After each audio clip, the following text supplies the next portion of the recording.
Hello guys, kamusta po kayong lahat, lalo na sa aking family, relatives, friends, and follower. Nag-video po ako para po magpasalamat sa inyo sa lahat po ulit na nakiramay, na tumulong sa lahat ng bagay, sa pinansyal, pag-asikaso doon, nung nandun si Papa sa bahay pa namin. Ngayon po ay 9 days na ni Papa. Masakit, pero kailangan kong kayanin kasi andyan pa po ang aking family sa Pinas, na si Mama, si Kuya, at ang aking bunsong kapatid na si Rosa. Ako po ang dapat magpakatatag sa lahat ng bagay na ito kasi po ako po yung inaasahan nila. Masakit, pero ganun talaga habang buhay na hindi ko makakalimutan ng Papa ko. At narito rin yung asawa ko at anak ko na laging nagmamahal sa akin. Kaya po, sakit tanggapin, pero tinatatagan ko ang aking sarili. Ang mawala ng isang mabuting ama, mapagmahal na ama, ay sobrang sakit. Pilit ko na wag umiyak o mas maluha, pero yung talaga lumalabas sa akin mata. Ngayon po, gusto ko po pala magpasalamat, kaya ako nag-video.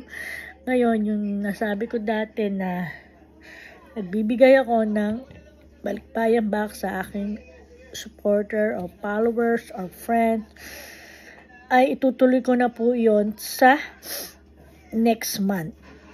Baka next month ko na po yun mapadala kasi alam niyo naman, marami akong naging gastos.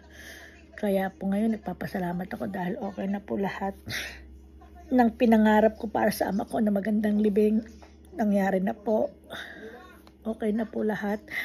Kaya po para pasalamat ko sa inyo ay tutuloy ko na po yung aking balikbayang box. By December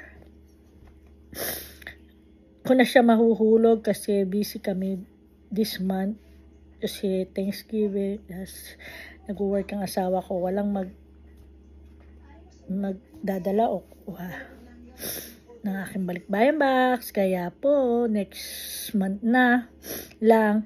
Kaya lang po, gusto ko po pala isali dun sa aking balikbayan box ay kung sino po ang nakapollow sa akin, nag-share at walang sawang nakiko-comment sa lahat ng video ko, na subscribe din sa YouTube channel ko na Rhea in Florida, USA, at yung isa pa naming page na Figaro American Vlogs. Ayan po, kasi po kung ililista ko po ang lahat na nagpapalista sa akin, ay unfair naman po yun sa mga laging nagsishare ng video ko, laging nagme-message. Ayan, kaya po kung sino po yung nag-share ng mga video ko, yun po ang aking ililista. Kasi tinitingnan ko rin po kung sino po yung mga nagsishare ng video ko. Marami po nagpapalista, pero hindi naman po nila nasi-share yung aking video. Kaya paano ko malalaman kung totoo sila nanonood sa akin? Supporter to talaga sila kasi minsan lang naman sila nag-o-online. Yung samantalang yung mga sportive ko na active, lagi sila nagko-comment para sa akin. Kaya yun ang gusto ko, na makakuha ng aking free balikbayan box, yung supporter ko. Okay? Thank you so much. Paki-follow and share my video. Ayan po. Pinipilit ko maging maayos. Thank you so much. Papa, gabayan mo kami. I love you so much, Papa. Bye-bye po. Bye.